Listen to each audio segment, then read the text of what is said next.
The best thing about being a member of CIArb is being part of a community of ADR practitioners where one gains access to professional development opportunities through seminars, workshops, and accreditation courses, as well as access to networking opportunities through conferences and social events.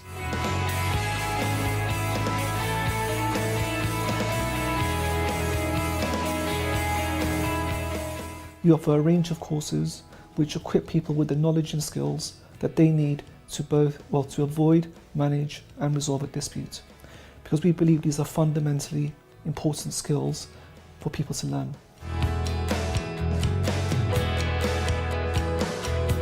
The courses that I've taken through the Chartered Institute of Arbitrators have all been led by very senior practitioners.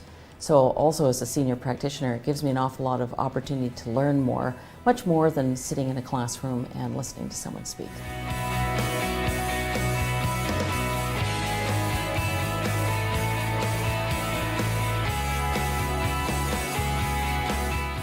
Well, I'd recommend the CIArb training because it's very thorough. It's recognised as a gold standard, and so having the qualifications will help you in your career. First of all, one of the benefits of being an associate at Chartered Institute of Arbitrators is an opportunity to visit events and conferences on highly interesting topics. You are not only engaged in discussions, but also you receive plenty of networking opportunities.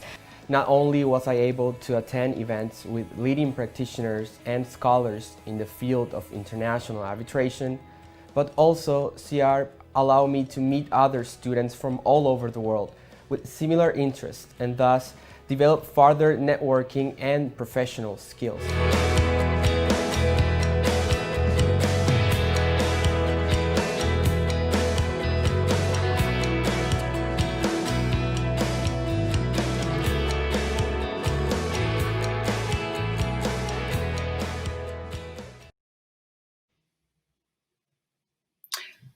Welcome to everyone joining us around the world for the Chartered Institute of Arbitrators Mediation 2020 and Beyond webinar.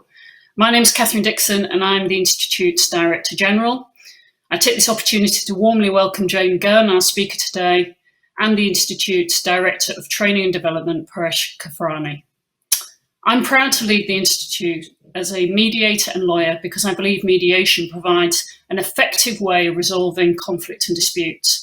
This supports access to justice and provides business certainty, which is greatly needed during this time of change and economic uncertainty. The Institute is committed to mediation. We'll be launching virtual mediation training this summer and holding a mediation symposium on mediation as a multidisciplinary practice in December 2020.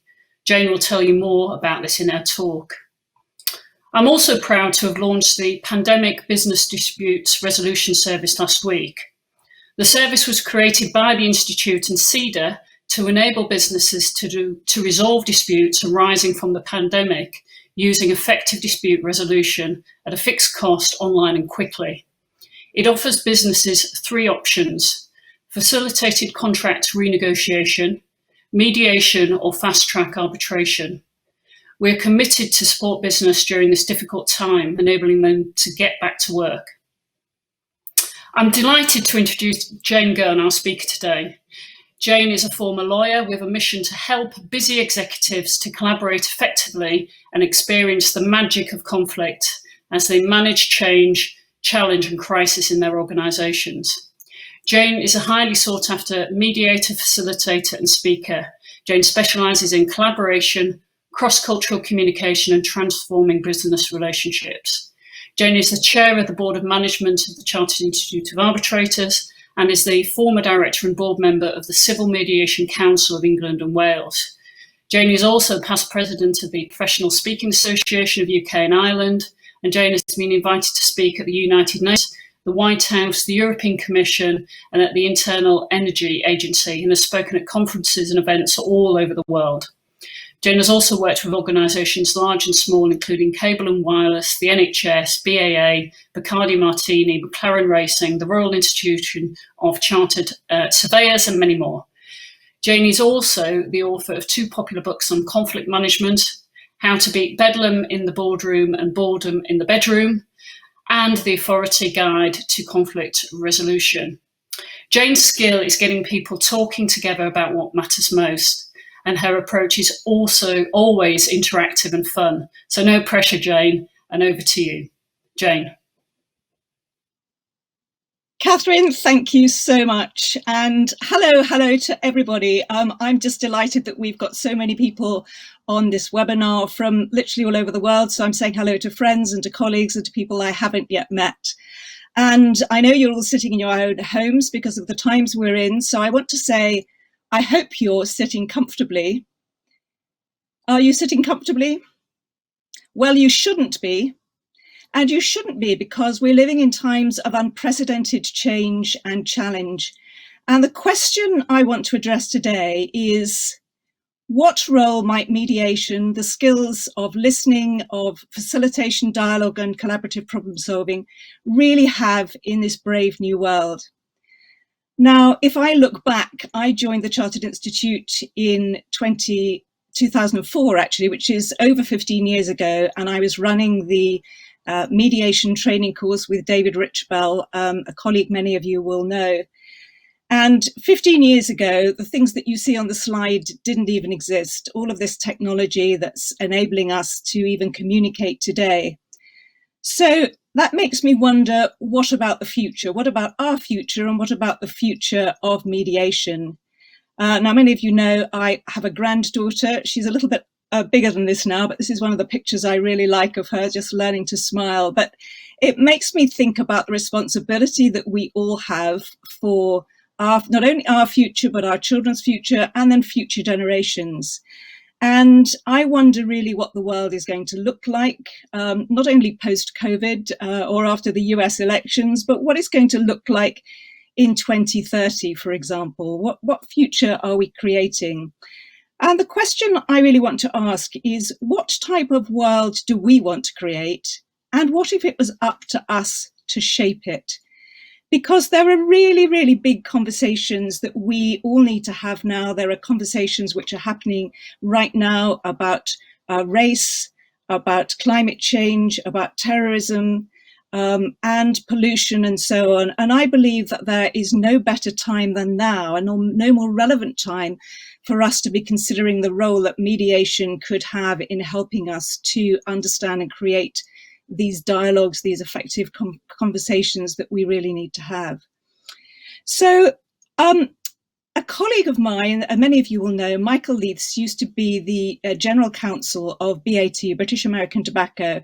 And Michael Leiths was a great advocate in the early years of alternative dispute resolution, so much so that in British American Tobacco, which had a lot of intellectual property litigation in those days and probably still does, Michael instituted within British American Tobacco an early dispute resolution system. He was a real advocate of early dispute resolution. Now, Michael in 2010 wrote a paper which was called 2020 Vision, looking into the future to see what he thought, where he thought mediation would be. And so in 2020 Vision, here are some of the things that Michael thought would be happening in the future. Do you have a next slide? And then the next slide. That's it. Thank you. Michael had a look back, and he found that the CPR Institute was founded in 1979. In 1981, Getting to Yes, this is the foundational book of the principled versus positional bargaining negotiation, was published. In 1983, the Harvard Project on Negotiation was instigated. And only in 1990 was CEDR, the Center for Effective Dispute Resolution, where I used to work, founded. So the history of mediation in terms of using it in legal disputes is really fairly new. And this new field really inspired many new practitioners to define what education in this field would look like, and to define the skills and processes that many of us use today. So then Michael went on and looked at what predictions might he have for the future. Where might mediation be in the next 10 years?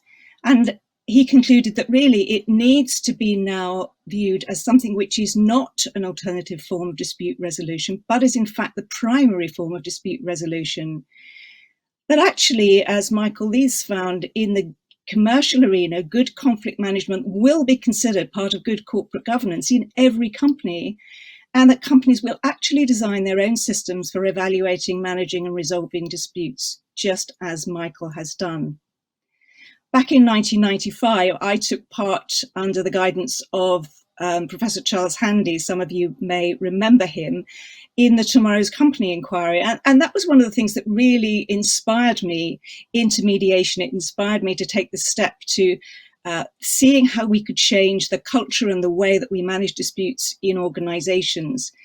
And the question they asked in the Tomorrow's Company inquiry is, what is a company for? And a number of findings came out of that. But one of the key findings was this: the adversarial approach to relationships, so not even conflict or disputes per se, but the adversarial approach to relationships in organizations is one of the key things that holds businesses back from achieving at their potential. And just that finding spurred me on to say, as a competitive lawyer, what would I do? What might I do to change this culture in organizations? Another person who's been really inspirational in my journey as a mediator has been PD Villarreal. He used to be the General Legal Counsel at GE in the States, and I spoke again to PD, in fact, recorded a podcast with him just a couple of weeks ago. And again, in GE, PD had instigated this early dispute resolution system, not only in his litigation department, but cascading throughout the whole department and the whole organization, so that everybody would know what alternative dispute resolution was and how they might use it. So I want to think about what are the current challenges? Where do we go beyond mediation? How might these skills of mediation, negotiation be extending beyond dispute resolution?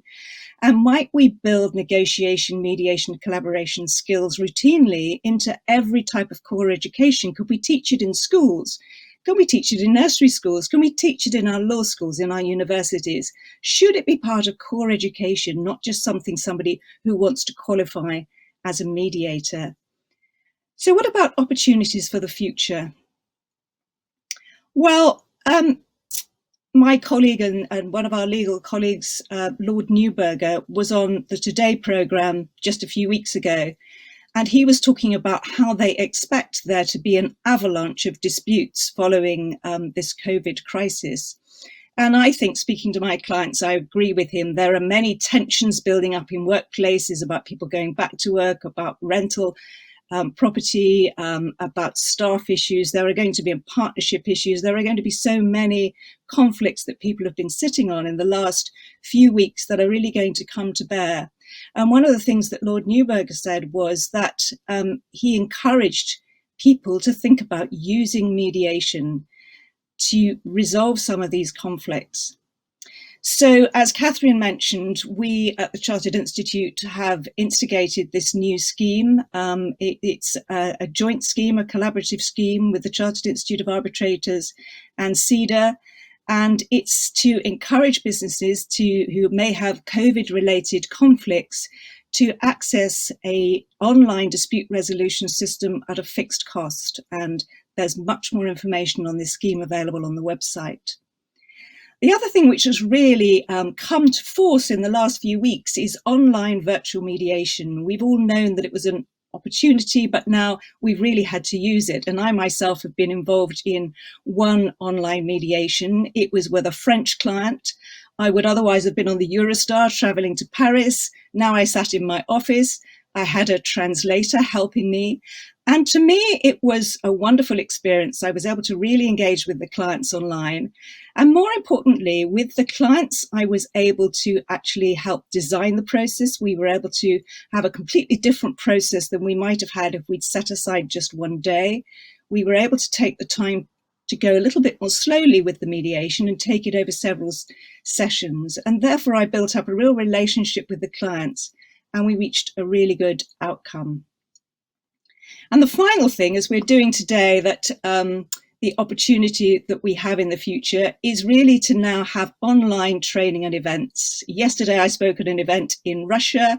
I spoke at another event earlier in the day. So we can really reach out to so many people with online training events. And we are launching an online mediation training program here at the Chartered Institute starting in September this year, which will really be international, be able to reach out to people all around the world and enable them to develop their mediation training skills. So that's really exciting.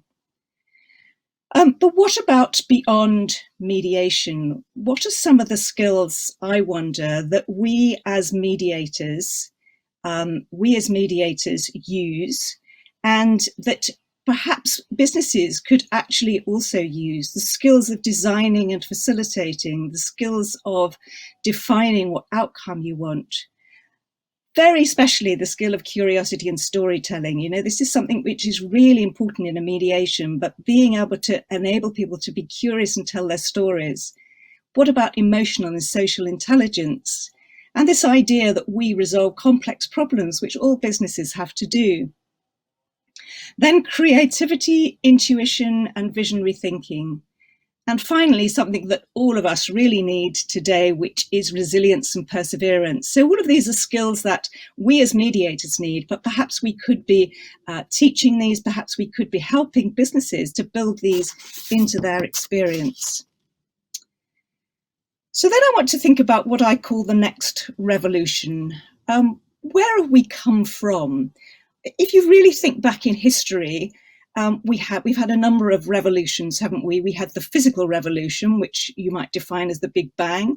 We had the biological revolution, which is evolution itself. Then we had the agricultural revolution, and then the industrial revolution. And now we might say that we're in the IT or the technology revolution. And right back at the beginning of time, the space between those revolutions was billions or millions of years. I mean, huge amounts of time. But now time seems to be going so quickly, and the space is narrowed right down to decades and even less.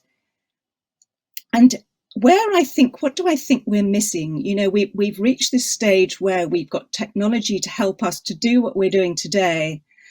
But maybe we're missing something, which is the ability to increase our understanding in each other, in human beings, in behavior.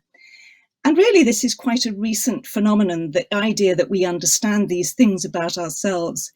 If you look back to the 18th century, the human brain was a bit like a black box. We knew that it was there. We didn't quite know how it worked, but we had no idea how emotions and how behavior worked. What were the inner workings of this brain? And what was this idea about electrochemical hormones and so on? All of this was a mystery. And now we can know that human behavior and how we operate reflect many factors. They reflect things that have happened to us. They reflect facts and data, things that we can actually measure, but they also reflect sensations, emotions, and thoughts. So one of the things that I've taught a lot in advanced mediation training is this idea that there are 3 levels of development for mediators. As mediators, or as any professional really, when you learn a skill, when you go into training, you learn the very basic skills. So as mediators, we learn how to listen, how to question, how to manage the process of a meeting, how to manage emotions. We learn all those procedural things. The next step then is we learn to develop those skills in context. We actually go into a live mediation. We begin to practice on people and in situations. But the final level, I think, of development for any professional, and particularly for us as mediators, is this awareness of our own personal qualities, an awareness of ourself, and an awareness of the impact that we as individuals can have, for better or even for worse, on the mediation process, on the parties, on the whole process.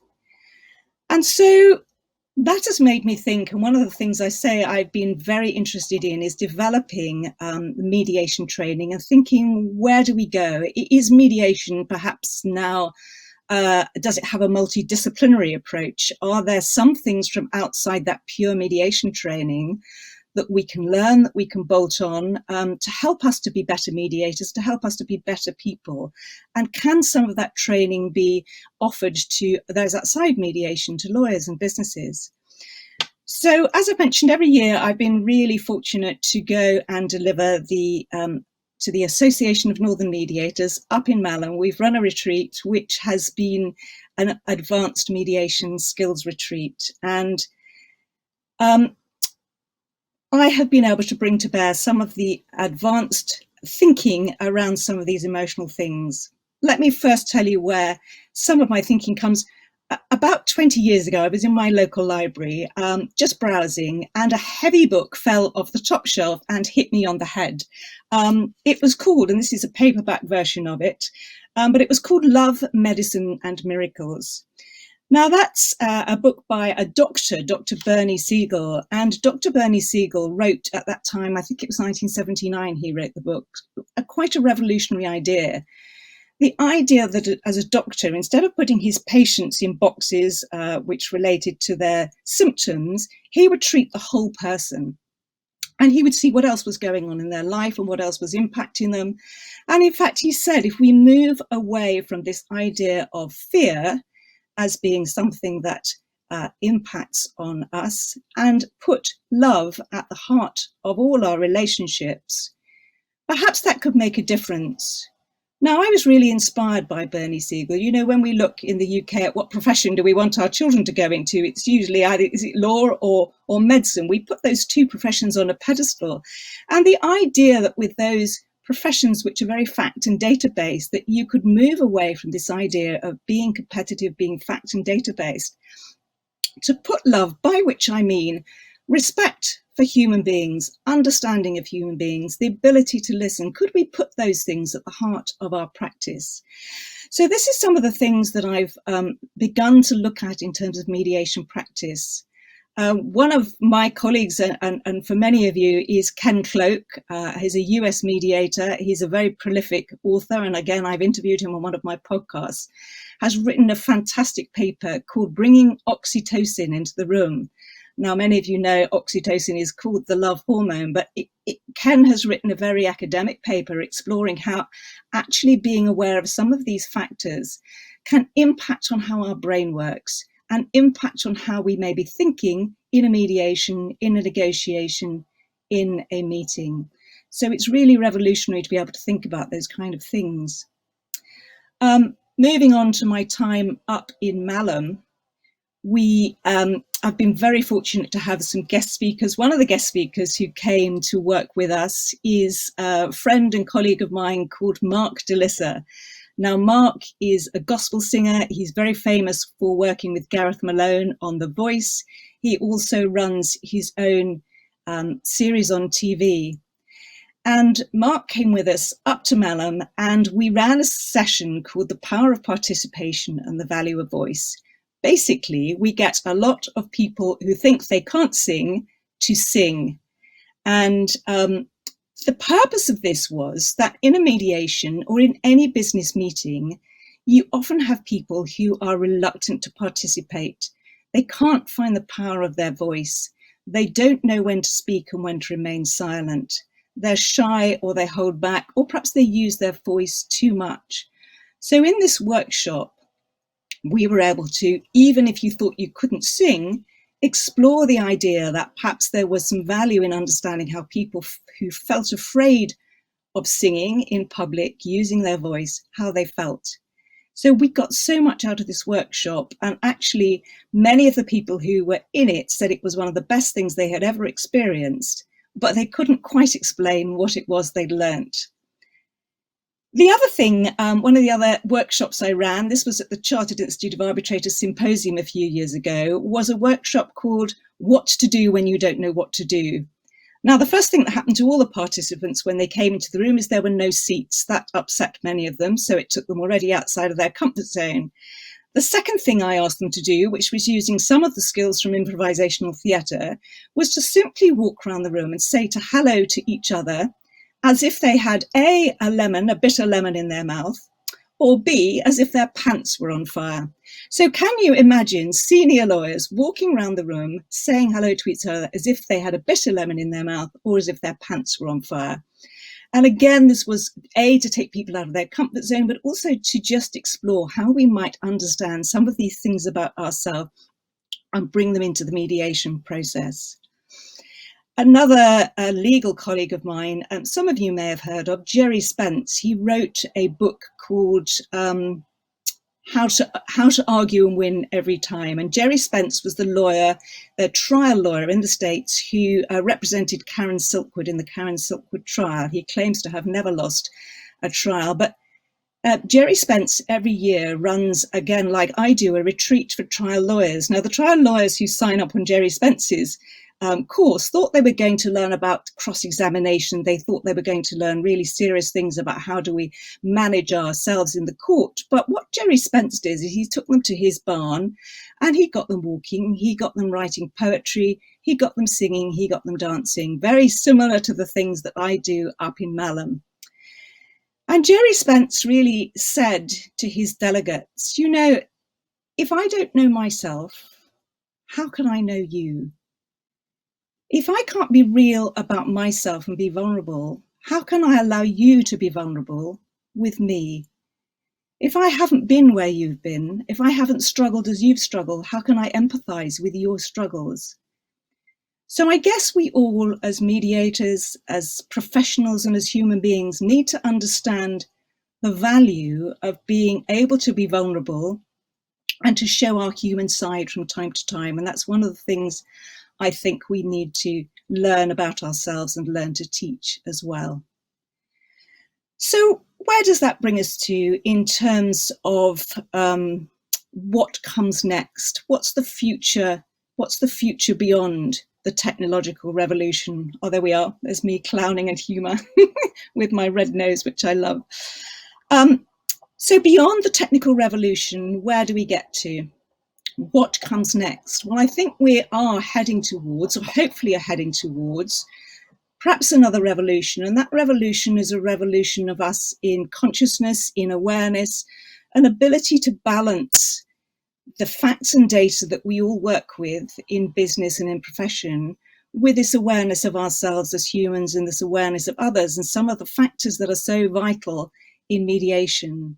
One of the factors that's really vital in mediation is the idea of storytelling, and nothing could be more important than the stories we tell ourselves about the society we're in, about what's happening, about some of the challenges that we face. And this is where the real power, I believe, is in the ability to tell stories.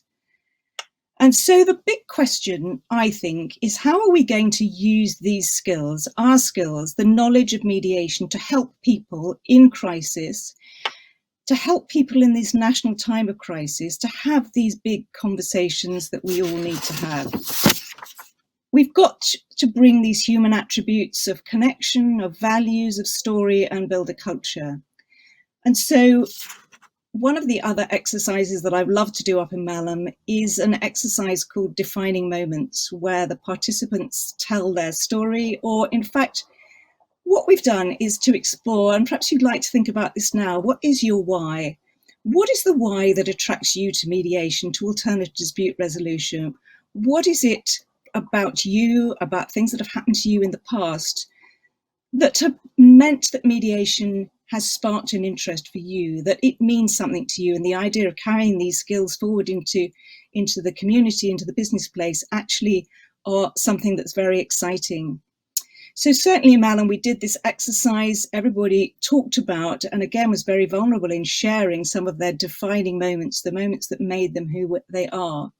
And this phrase, Ubuntu, came up very spontaneously from all the delegates, because they said, and I think this is really important now in this time of racial tension, I am what I am because of what we all are, or I am what I am because of who you are.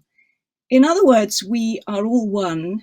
We are all we because of you, and I am me because of you. We need to understand that we are all connected. We're all connected at a very deep level, and we're not separate, and we don't need to be in competition. So I just want to imagine if we did have this shift from this culture of competition to the culture of collaborative, the ability to collaborate, what difference that would make in politics and in business, and indeed in law and in mediation. So just a final quote. President John F. Kennedy said, "We stand today on the edge of a new frontier, but the new frontier of which I speak is not a set of promises, it is a set of challenges." And I know when I started out in mediation back in the early 1990s, it was seen definitely as something very alternative, something to be very skeptical about. And I go back to this idea that a new idea is always at first condemned as ridiculous, then it's seen as trivial, and only finally does it become accepted as something that everybody knows. I hope we're reaching that stage now with mediation, that it becomes accepted as something that everybody knows. And so I'd like to go back to start where I began. I hope you're not sitting comfortably. I hope you feel inspired to go forward, to take up the challenge, to educate yourselves and to let's educate each other, to be able to take the challenge to develop our skills and to guide and educate each other in the skills of mediation so that we can decide what future we want and help to shape that future for ourselves and future generations. Thank you very much.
Jane, thank you very much for a fantastic presentation on mediation skills and the future of mediation. I really enjoyed listening to what you had to say, and I'm sure our audience did too. I think it's fair to say that what mediation involves, that whilst it involves many specialist skills, it also draws a lot upon what it means to be human: empathy, listening, communication, and storytelling. These are the things that resonate with all of us, and I'm sure this is one of the reasons why mediation is such an appealing form of ADR, because it talks to us as humans. But as you have rightly alluded to in your presentation, the being part of what it means to be human, the existing within different frames of reference, whether they be social, political, economic, or social, cultural, of course mean that as times change, the way in which we exist and the way in which we live together naturally change as well. And this evolution, or what you called revolution in your presentation, also raises questions as to mediation and what skills mediators will require in the future as times around us and circumstances around us change. Technology, as you have identified, is a major influence here. Technology has, of course, changed how we communicate with each other. Face-to-face communication has now been supplemented by virtual forms of communication.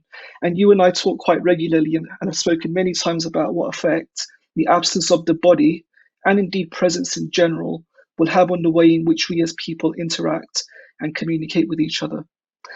And this too in the future is likely to have a bearing on mediation skills, particularly if mediations are done virtually. With that in mind, I'd like to start by asking you a question. Given the rise of technology, one of your revolutions, what effect do you think technology will have on interpersonal relations, and how will a mediator have to manage those changes in the future? Thank you, Parish. Well, of course, in the last few weeks or months, we've all been getting used to the idea of Zoom calls and Zoom conferences. I was on about 5 yesterday, and as I say, I was presenting in Russia in the afternoon, which was amazing. So I think it's opened up huge possibilities for us, but also we do have to be aware of what the restrictions are, what can we not do. And certainly in my mediation, I found it much more difficult to read body language. You know, usually I'd be very aware of the context and the body language of people. And of course, I was seeing them one by one on a screen rather than all sitting around a table. So I think we need to be aware of the limitations that technology places on us, and perhaps then to be thinking about, how do I better build rapport on screen? How do I better prepare the parties? And this is one of the issues that came out of our conference in Russia yesterday, was thinking about perhaps we could have, for example, a trial run on Zoom, so that people have got used to the idea of seeing each other on screen, even though they may be doing that in their business meetings. The idea of mediating on screen is perhaps quite alien to many people, and they feel nervous coming into a mediation anyway. So we've got to understand how it's a bit like this power of participation and the value of voice. What restrictions are people going to find in using this technology, and how can we help them to feel more comfortable and to find their voice more easily, and understand what they're afraid of or what they're not sure about? Sure.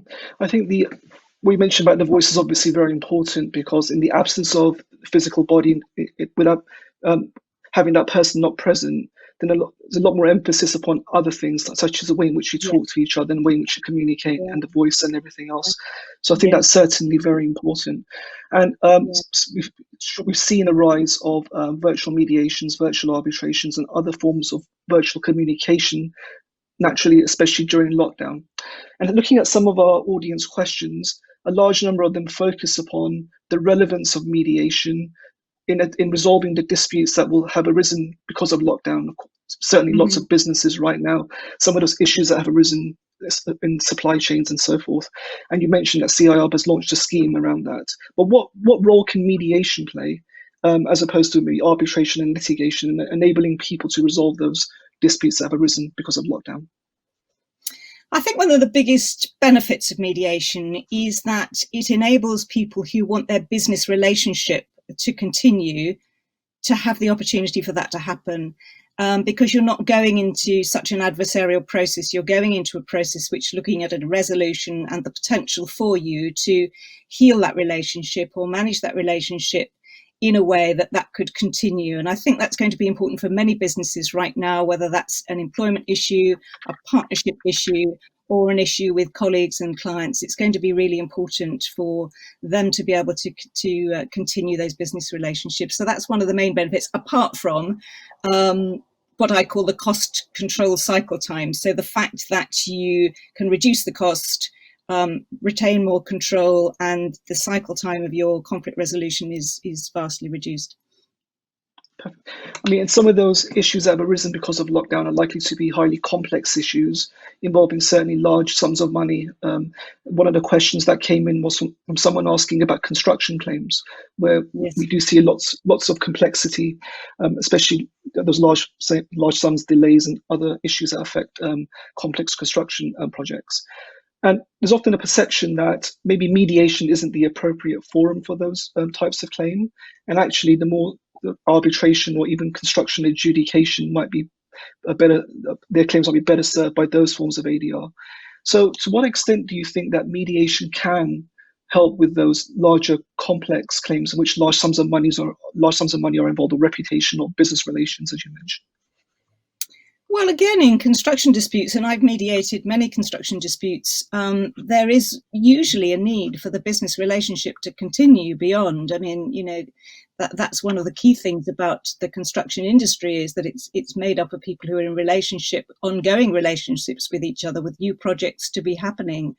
And certainly one of my mediations, I remember, which was a construction dispute, it ended up with the two parties sitting around a table in a wine bar discussing their next deal, because we had reached a resolution in the mediation. So, I understand that the complexity of some of these disputes makes them very difficult to resolve. But on the other hand, if you've got the right parties around the table and the willingness to resolve something, they should be able to use the mediation process well to reach that resolution. So another question that came in, which is related to that, is the idea of equitable participation, equality of arms. I mean, sometimes in some mediations, power differentials might arise between parties, where one party is perceived to have greater power or more sway over another party. And in those situations, one can imagine often there might be deadlock, between the parties was they might be willing to give way. So how does a mediator handle those issues in which power interferes, those differences in arms appear? How is that handled? Well, my view, and it may be, yes, my view, and it may be different from other mediators because we all have our different takes on the way we mediate. But my way is to be very facilitative and enable the parties to make their own decisions. So, in other words, I feel my job is to help people get clear, clarify what the issues are. Be very clear what the options are and what the risks are. So we do a whole risk analysis, and to make a very clear decision based on that. So if part of the risk analysis is to understand that they're under pressure because the other party has got more power, then they make their decision based on that. But I can't, as a mediator, equalize that power. I can help, as you know, we talked about this again, the power of participation, the value of voice. It's important as a mediator to enable everybody to be heard and enable them all to listen to each other. So that's part of the process management, but you can't actually equalize the power between two parties. You can only equalize the opportunity to be very clear what the issues are and to make the right decision for them in all the circumstances. And of course, there are different types of mediation technique, and we've discussed some of those before. It's not one size fits all. So would you like to just talk about some of those different mediation techniques, please? Yes, so Parish, I think you're talking there. So there might be sort of several different layers of mediation technique. One would be called adjudicative evaluative mediation, which is where the mediator is probably an expert or has some legal experience in the field of the dispute, and is able to give the parties and the lawyers not only a steer, but perhaps an opinion as to where this dispute might go if it was in the court process. So that's evaluative mediation. And many lawyers and many parties feel comforted at having a mediator who will give that kind of steer to a case. The next kind of mediation, a style of mediation, is what you'd call facilitative mediation. And facilitative mediation is where the mediator is simply facilitating the process, but enabling the parties to make their own decision, but following a very specific process, very much as the Chartered Institute of Arbitrators training outlines and the CEDR training would outline. There are many other types. One other type that I've trained in, which I like a lot actually, I'm very drawn to, is transformative mediation. And the idea, many people misunderstand transformative mediation because they think that in a psychological sense, I'm going to be transforming the parties and their mindset, but that's not the case. Transforming mediation is simply being able to understand that where conflict arises is because the conversation itself has broken down. And instead of being an effective dialogue, it becomes an ineffective and destructive dialogue. And so as transformative mediators, we focus very much on the dialogue and helping the people involved to transform their dialogue to be more effective so that they themselves can make their own decisions. So it's based on this concept of what I call self-determination, which I'm very passionate about in organizations and in boardrooms, enabling people to make their own decisions based on the fact that they are empowered and have their own decision-making power. And I mean, just to draw some of the themes so far together, of course, the world around us is changing. You've just spoken about some different types of mediation technique.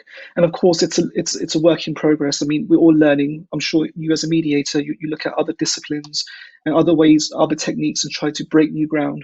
So, I mean, what sort of work do you do, and what other work that you might not other mediators do in the field of discovering new forms of mediation, mediation tools, mediation techniques? What research do you draw upon in order to break new ground in the field of mediation? I think I just read very widely, Parish. I go on as many courses as I can. I'm very interested in the skills of leadership development. So I'm very interested in that. As you know, I'm very interested in psychology and how the human brain works and those kind of things.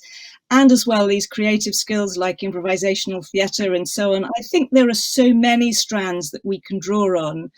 And I've often said to mediators who've come on my training course, you know, just find something that you're drawn to, that you're interested in, but that takes you outside your comfort zone, and go learn about it, because anything we do that takes us into a new field that we can add on to our skills as mediator is going to help us develop. So I think for us, there's a huge opportunity to add some of these skills into our training. And I certainly, as you see, try to add them into the trainings that I deliver.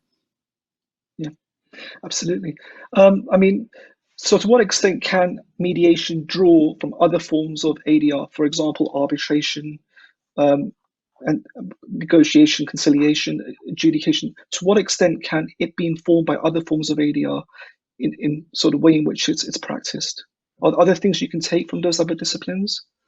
Certainly from negotiation. I mean, obviously there's a negotiation phase in mediation. So at one stage, the parties start to negotiate, and we do teach negotiation. We need to understand how negotiation works and how the psychology of negotiation influencing works. So that's another area which is interesting to study. I think with the other forms of alternative dispute resolution, it's very important to understand those, because sometimes, and much more nowadays, people would like to adopt a blended approach, or if not a blended, so they might have something what we call MEDARB, so they might mediate and then arbitrate if it doesn't resolve. Or they might actually, as I was talking about in my presentation, if they've got it built into their organization, there might be an escalation sort of clause or provision which says, what we will do is we'll negotiate face to face. If that doesn't work, we'll mediate. So we need to understand how those processes feed into each other, and when it might be appropriate to adopt one and when another one might be more appropriate for the client. And you mentioned that maybe mediation is a technique that can be sort of taken out to universities, and it can be integrated within different disciplines. I guess medicine, science, mediation exists in law already, construction. So what should universities be thinking about when it comes to dispute resolution? And there are different forms of ADR, not just mediation, I suppose, but other forms of ADR as well. How can curricula be informed by ADR and ADR techniques at universities? What people are learning about, but there's so many topics where people could be introduced to mediation. And not only that, Catherine mentioned my writing, but I've always written about the interface between interpersonal disputes and business disputes. And I think, if you go into universities and schools, what people are most concerned about is, how do I resolve the conflict with my parents, or how do I resolve the conflict with my teenage pals? And that's a really good place to start, because it's introducing the concept of mediation to them in a place that really matters to them. Perhaps they can learn negotiation skills in terms of how are they going to negotiate in a job interview and that kind of thing. So there are a lot of areas where we can introduce it in the playground, if you like, and at a lower level, where people can begin to learn about it in the context that really matters to them at that stage. I'm delighted we're joined by a very diverse and international audience today. And a question I'd like to ask you is, what international trends do you see in mediation going forward? I mean, certainly the pandemic has seen a backlog in courts. There'll be a greater demand for mediation around the world. So what are the trends that you're seeing currently in the field of mediation? Well, it was interesting being in the conference in Russia yesterday, because we were talking about this a little bit and just sharing our experiences. And I think around the world, we're all at different stages in terms of mediation development. At the Chartered Institute, we're very interested in working in some of the African countries, which have been taking up mediation at a later stage. So, when we go back to looking at that chart I put up, mediation in the context it's in now in legal disputes really started in the United States, and then it's spread out through the UK and Europe and then around the world. So we're all at different stages and different phases, but actually everybody else is catching up fast. So I think we need to be aware of how we can all help each other, and to understand different styles and how those styles can interact with the different cultural preferences in those countries. I think some of those things are really important to understand. What are the cultural preferences? What are some of the ways in which the culture impacts on mediation, or mediation impacts on how the culture, and integrate that into the training that we're offering. So, related questions: how do we promote inclusivity and sort of diversity in mediation, I guess, to enable more people to enter the profession or the discipline? Certainly somebody might be trained and then they'll be looking for their first mediation appointment, and networking might be important. And other things might be important to kind of gain that first mediation appointment. So what advice would you give to young mediators who want to enter the profession following their training? Well, the advice I was given when I first trained as mediator was don't give up the day job, and that's still the advice, is that it takes a long time to build a mediation profession. So that's the first piece of advice, don't give up the day job. But I think you're right, Parish, it's about building a network. And I hope at the Chartered Institute of Arbitrators that we, and particularly given now that we are able to run these magnificent events online, we can encourage wider networking and wider integration of all the branches and all the different cultures so that people can feel that this is a more inclusive profession that they can enter and that they can connect with people who've got more experience than, I'm always happy to speak to a mentor and take younger mediators into my mediations with me where I can. So I think those of us that are more senior in the profession have got to be open to mentoring some of the younger members. I think that's the answer. And do you see technology as a disruptor or an enabler there? Because on the one hand, technology can come in and disrupt. We hear about robot mediators, for example, and the idea that a piece of technology or an algorithm or artificial intelligence can basically help mediate between parties. So from that extent, it could be a disruptor, but it can also be an enabler, allowing people to come in, sort of these startups and other people and other individuals who may have bright ideas and say, well, the mediation and ADR space is something that we can enter through our work in technology. So for you, is technology a leveler? Can it enable and facilitate mediation for the better? I think so, and I think so for various reasons. I mean, I've recently had a number of inquiries during this lockdown crisis from people who are quite local to me with quite small-scale disputes that normally I wouldn't have been able to help with. But when you think, could I offer half an hour online? Could I offer 1 hour online instead of a full piece one-day mediation? Well, perhaps I could offer some of that service. So perhaps we can be a bit more diverse in our offerings and the way and the kinds of people that we can offer help to. And I think it's very enabling. And as I said, also with the mediations that I've done, being able to plan the process and design the process to suit the parties, I think it offers us huge opportunities. So you mentioned Michael in your presentation, and he looked 10 years into the future from 2010 to 2020. And I'm sure you knew this question was coming, Jane. Where do you see mediation in 2030, 10 years down the line? 2030, gosh. I honestly hope and believe that it will be. I mean, we've always been excited about mediation and thought it was about to be its time. I genuinely think it is the time for mediation. And I do think it's a skill for the 21st century. So I think in 2030, I really do believe it will just be something that's absolutely mainstream, that we will have incorporated it into our schools, into our businesses, into the way we think and the way we believe. I think there's such a movement behind it now. And there are so many people, as I say, with this passion for it, that I do believe if we all do our piece, that we can make mediation a part of the way we do business and the way we live. And in the next 10 years, I mean, you mentioned that the judges right now are talking about the backlog and promoting ADR, forms of mediation, arbitration.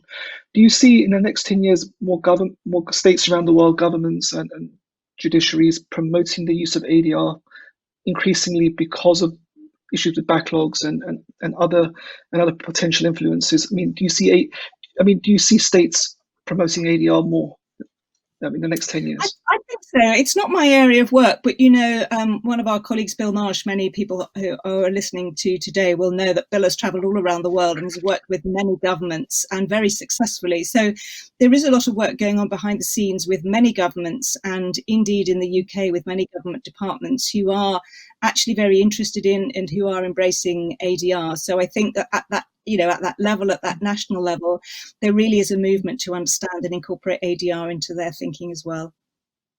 And certainly the Singapore Convention, I see being having a major impact on that as well. So Jane, I mean, and in December of this year, we are having a symposium, mediation symposium, something that you're heavily involved in with me, on multidisciplinary mediation, the extent to which mediation can draw from other disciplines such as psychology, anthropology, science, technology, law, and so forth.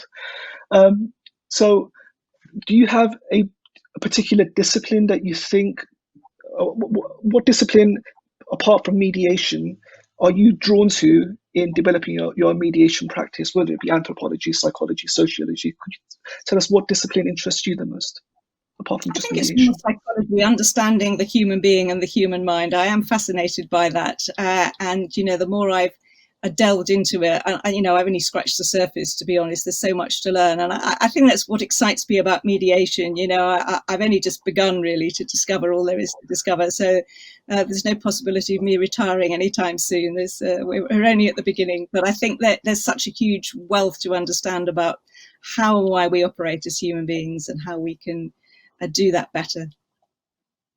And as an educator, it would be remiss of me not to ask you, Jane. So 5 skills. What do you think are the 5 core skills of a mediator?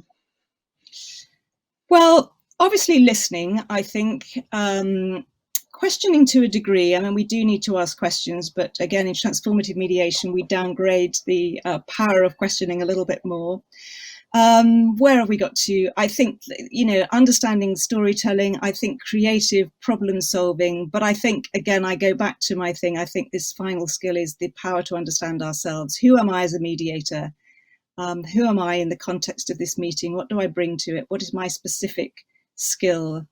One of the things I did an exercise was to go back through the feedback I'd had from my clients, because I didn't know why was I chosen? What did they like about me? I didn't know. So sometimes going back through the feedback and saying, why was I chosen and what do people appreciate about me specifically can give you some good feedback.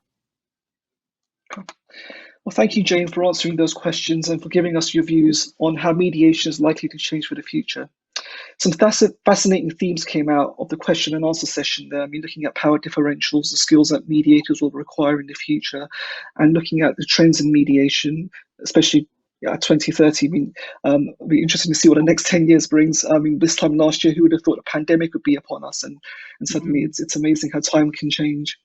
And I enjoyed listening to you, and I'm sure our audience did. So thank you very much for that. At this point, I'd just like to return to a point I made at the beginning of this question and answer session, looking at humanness and mediation. And you've mentioned communication, listening, empathy, which are obviously important skills of a mediator. And as times change, skills will change. And of course, you and I are working on virtual mediation training, and we're also working on the Mediation Symposium, information which can be found on the CIArb website. And it's been a pleasure working with you on those different initiatives. So thank you very much for your time there as well.